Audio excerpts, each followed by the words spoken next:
The text came in at 6:52 on a Tuesday morning. I was sitting in the parking garage of the Cleveland Clinic's administrative building, engine still running, coffee balanced on the center console, going over a vendor contract on my phone before my 7:15 walkthrough with the compliance director. My brother's name lit up the screen. The message was 4 lines. He and my sister-in-law had decided to move on. They had taken what they needed from the house. The joint account had been handled. He hoped I would understand eventually. I read it once. Then I set my phone face down on the passenger seat, picked up my coffee, and sat there for exactly 30 seconds. Then I forwarded the message to my attorney. My name is Claire Novak. I'm 32 years old. I work in healthcare contract compliance, which means I spend my days reviewing purchasing agreements, flagging irregularities in billing structures, and building paper trails that hold up in federal audits. I am the kind of person who reads every clause before she signs anything. I keep receipts organized by date in a folder on my desktop. I do not leave important things unguarded. My brother had lived in my house for 14 months before that Tuesday morning. He had not accounted for any of that. Let me go back to where it actually started, because the morning in the parking garage was not the beginning. It was just the moment everything I had quietly prepared for finally arrived. My father passed away 2.5 years before that. Heart failure, fast, no real warning. He was 61. He left behind a modest life insurance policy, a 2008 F-150 with 140,000 miles on it, and a family that had quietly organized itself around one unspoken rule for as long as I could remember. My brother Marcus got the patience, and I got the expectations. Marcus is 5 years older than me. He is the kind of person who fills a room and then borrows $20 and forgets about it. Charming in the way that works on people who don't have to live with the consequences. He had cycled through 2 failed business ventures, a stretch in sales that ended badly, and a marriage to a woman named Rena, who matched his energy in every way that mattered, which is to say she was warm and fun and completely uninterested in the slower, harder work of building anything stable.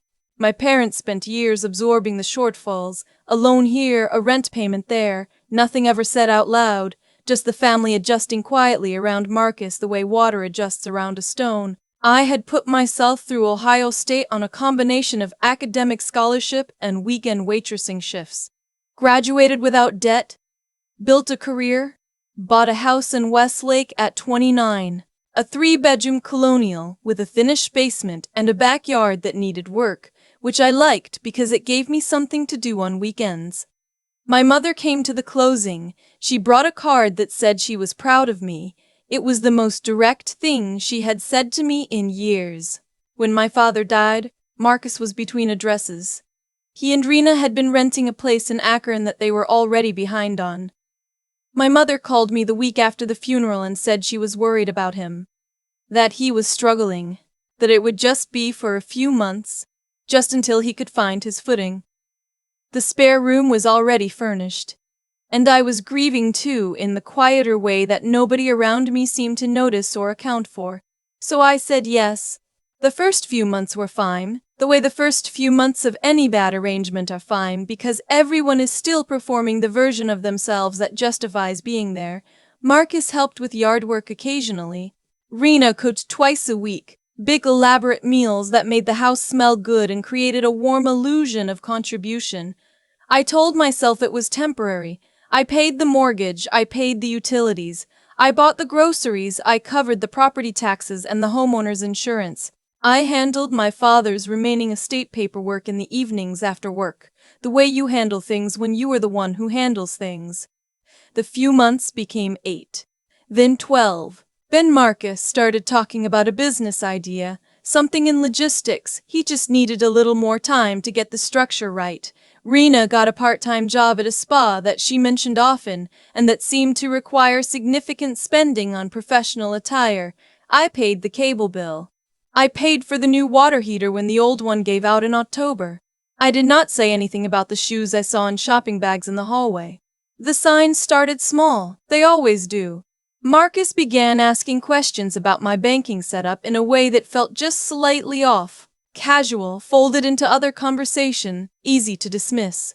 He asked once whether I used the same account for savings and bills or if I kept them separate.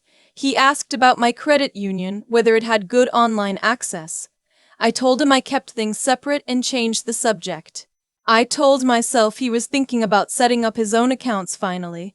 I told myself it was nothing. Then I found an envelope in the recycling bin that I had not put there. It was a quarterly investment statement. The kind that comes in the mail even if you also get it by email. It had been opened, not torn, not obviously tampered with, just the flap lifted and pressed back down in a way that was almost seamless. I stood in the kitchen holding it for a moment. Then I put it back in the bin. I started paying attention differently after that. Rena had started spending more time at the kitchen table when I paid bills on my laptop. She was always doing something else, scrolling her phone, looking at a magazine, never directly watching. But she was there. And when I shifted the angle of my screen, she shifted too, just slightly, in the practiced way of someone who doesn't realize they've practiced it. The moment of cold clarity came on a Sunday afternoon in March. I came back from a weekend work trip to find Marcus sitting at my desk in the small office off the hallway. He was on my desktop computer. He closed the browser window quickly when I walked in and said he was just checking something. His laptop was acting up. His expression wasn't guilty. It was interrupted. I said okay. I went to the kitchen and poured a glass of water. I stood at the sink and let the feeling settle, that specific stillness that comes when something you've been quietly filing as probably nothing rearranges itself into something definite. That evening I called my attorney, a woman named Janet Holloway who had handled my home purchase and whom I had kept on for a general retainer afterward because I deal with enough contract work professionally to know that having someone you trust in your corner before you need them urgently is worth every dollar. Janet is 54, former corporate litigator, the kind of person who does not use two words when one will do. I told her what I had seen. She was quiet for a moment. She said, "How much access do they have to your financial picture overall?" I said probably more than they should.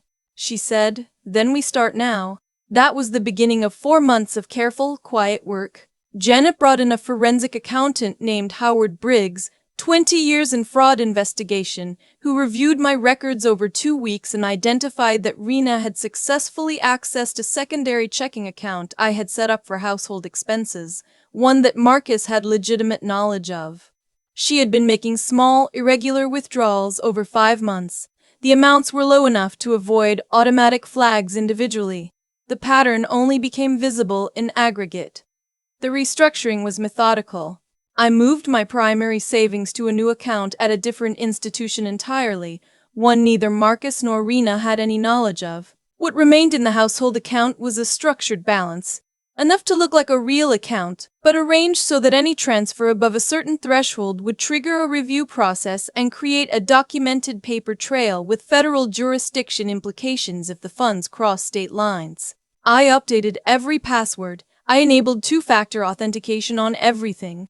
I set up a second email account that routed alerts from all financial accounts directly to my work phone, which Marcus and Rena did not have access to.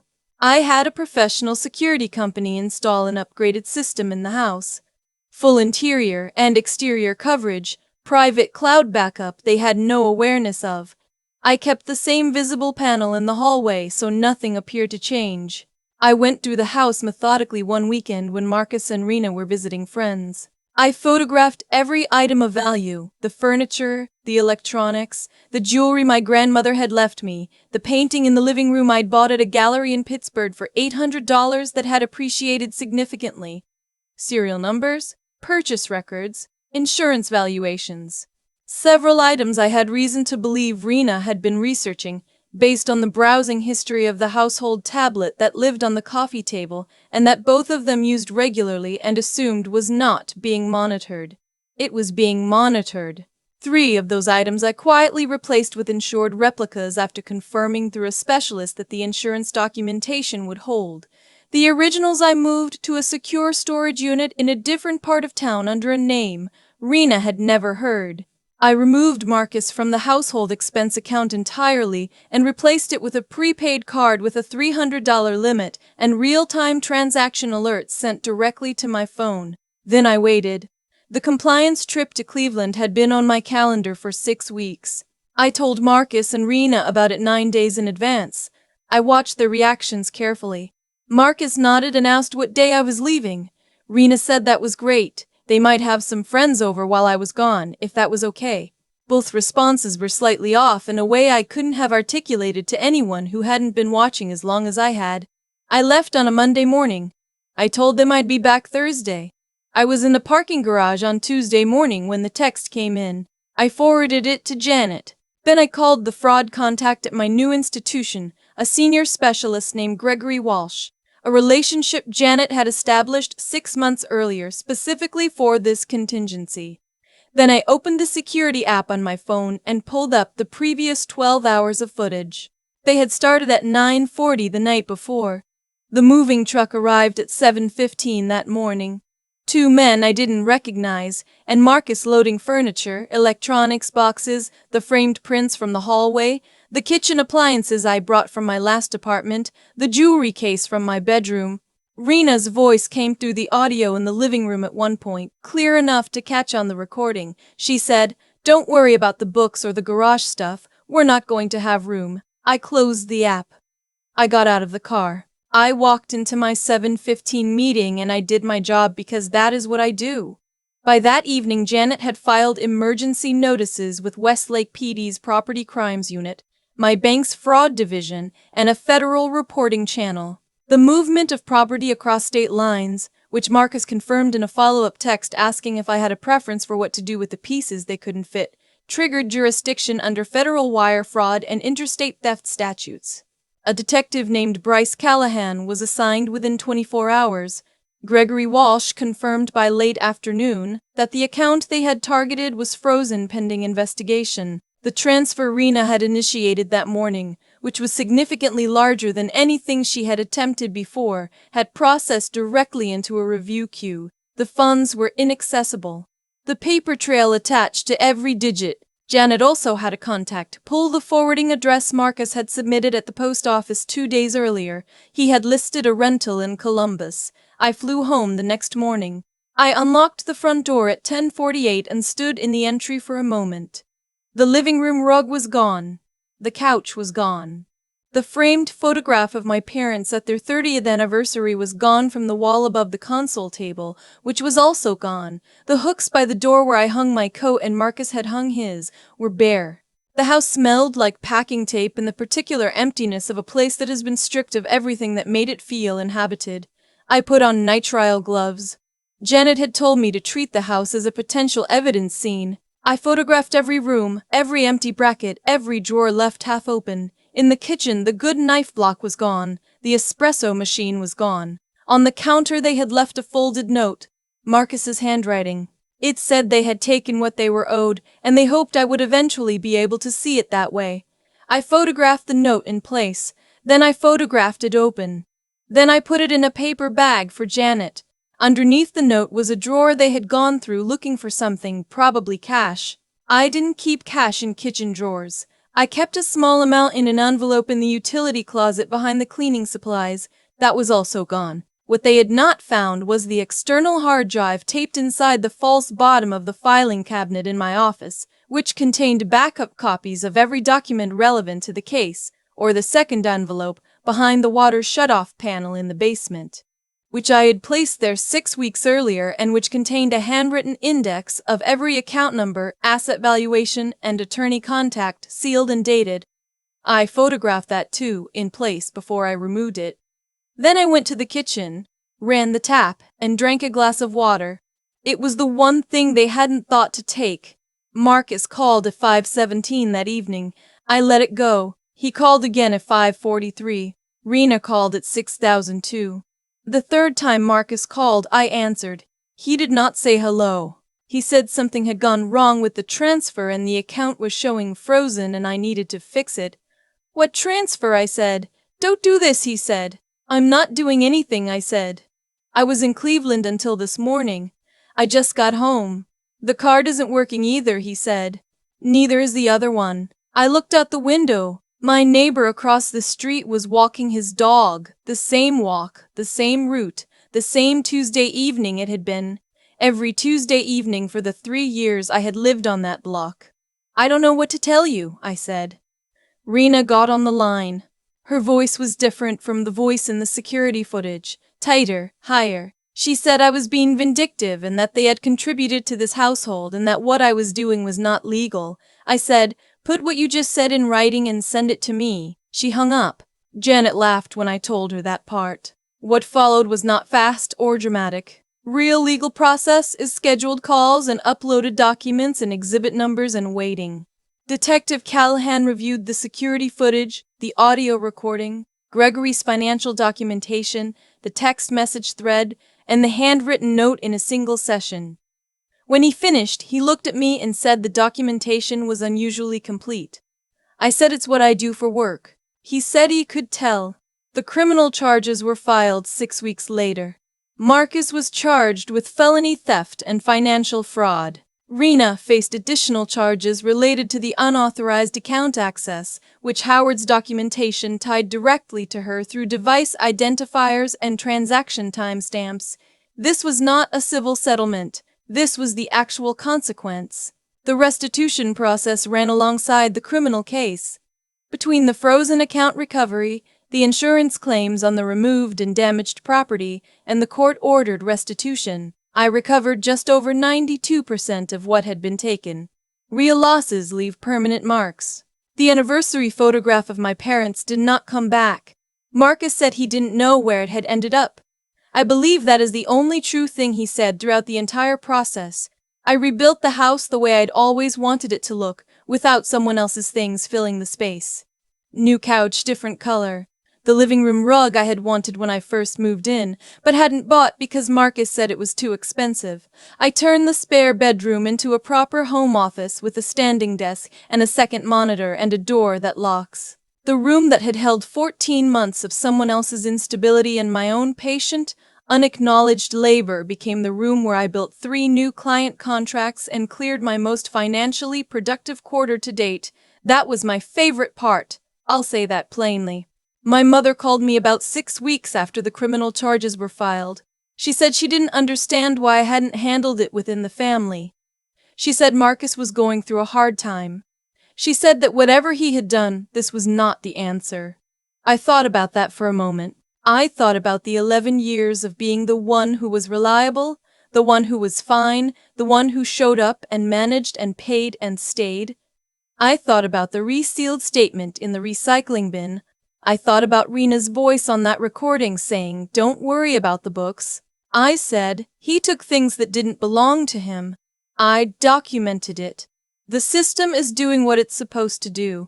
She said she hoped I could find it in my heart to be more understanding. I said I hoped Marcus would find a different approach to his next living situation. She hung up first.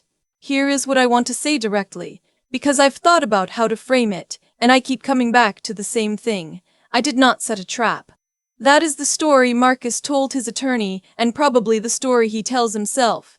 What I actually did was pay attention to what was happening in my own house, document what I observed, consult a professional, and protect myself from a threat I watched develop over months. The trap, if there was one, was the one they walked into by assuming that because I was the responsible one, I was also the one who would absorb the consequences without fighting back. People who do what Marcus and Rena did rely on a single assumption. They rely on the idea that love, or loyalty, or the fear of being the one who broke the family will keep you from enforcing what's yours. That the grief of it will make you too slow to be methodical. That you'll feel too guilty to file a report. That you'll hesitate long enough for the evidence to thin out. I had spent 32 years learning what it felt like to be the one who held things together while being treated like the furniture. Reliable, useful, unremarkable. I finally decided that was not a lesson I needed to keep sitting with. So, if you are watching this and there is someone in your life who has been teaching you that protecting yourself is the same as betraying them, I want you to hear this. It is not. Document what you see. Talk to someone who knows how to help. Don't wait until you are standing in your own stripped house to start taking your own situation seriously. The people who take from the ones who love them are counting on your hesitation. Don't give it to them. I've thought about how to end this story, and I keep coming back to one moment that doesn't sound like much, but that I keep returning to. It was standing at my kitchen sink after I'd photographed every empty room, drinking a glass of tap water, and feeling something that wasn't quite relief and wasn't quite sadness. It was something more like clarity, the kind that only comes after a long time of pretending something isn't happening. Marcus and Rena didn't take from me because they were uniquely cruel people. They took from me because I had spent years teaching them, without meaning to, that I would absorb whatever they needed me to absorb. Every bill I paid without saying anything. Every month that passed without a real conversation about when things would change. Every time I saw a sign and filed it under probably nothing. I wasn't being generous.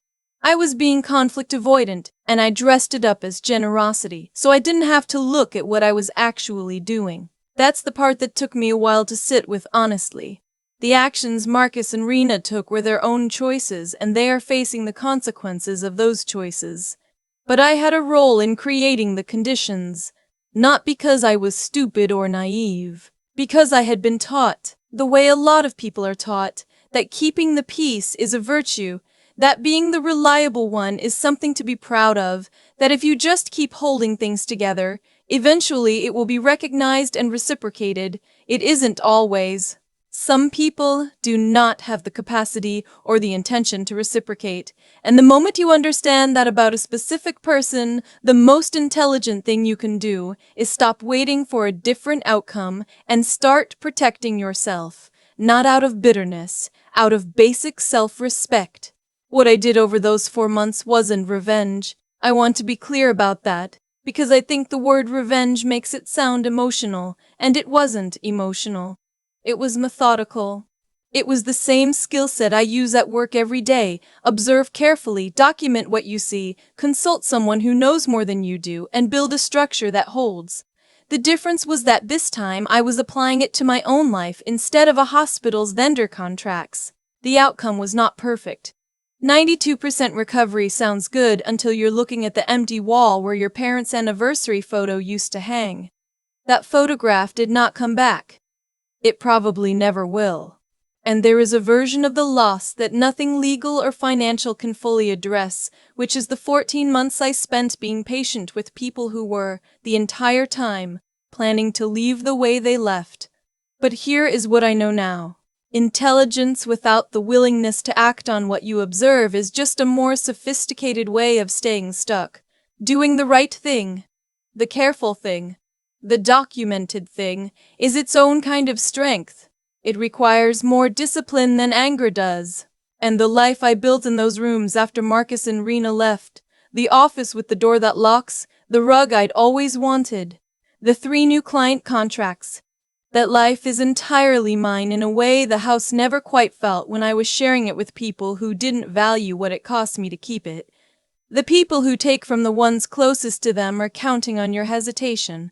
They are counting on your love, or your loyalty, or your fear of being the one who made things worse. They are counting on the quiet voice that says, maybe it's not that serious yet. The most important thing I ever did was decide to stop listening to that voice.